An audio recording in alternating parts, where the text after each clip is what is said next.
ఆ విధంగా శ్రీహరి కేవలం పురుషరూపం కానట్టి, మృగరూపంగా నట్టి, నరసింహరూపంతో రాత్రి పగలు కాని సంధ్యా సమయంలో, లోపల బయట కాని సభాద్వారంలో, ఆకాశం గాని భూమి గాని కానట్టి తొడల మధ్యలో, ప్రాణాలున్నట్టి లేనట్టి గోళ్లతో, ముల్లోకవాసుల హృదయాలకు శూలం వంటి ఆ దైత్య మల్లుని సంహరించాడు.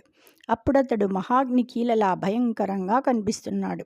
అతడు తన కట్టెదుట ఆయుధాలు ఎత్తి త్వరితగతిని యుద్ధానికి సిద్ధమవుతున్న రాక్షసులను 1000 మందిని చూచి సహించక చక్రం మొదలైన అమోఘ ఆయుధాలతో ఒక్కడిని కూడా వదలకుండా సంహరించాడు.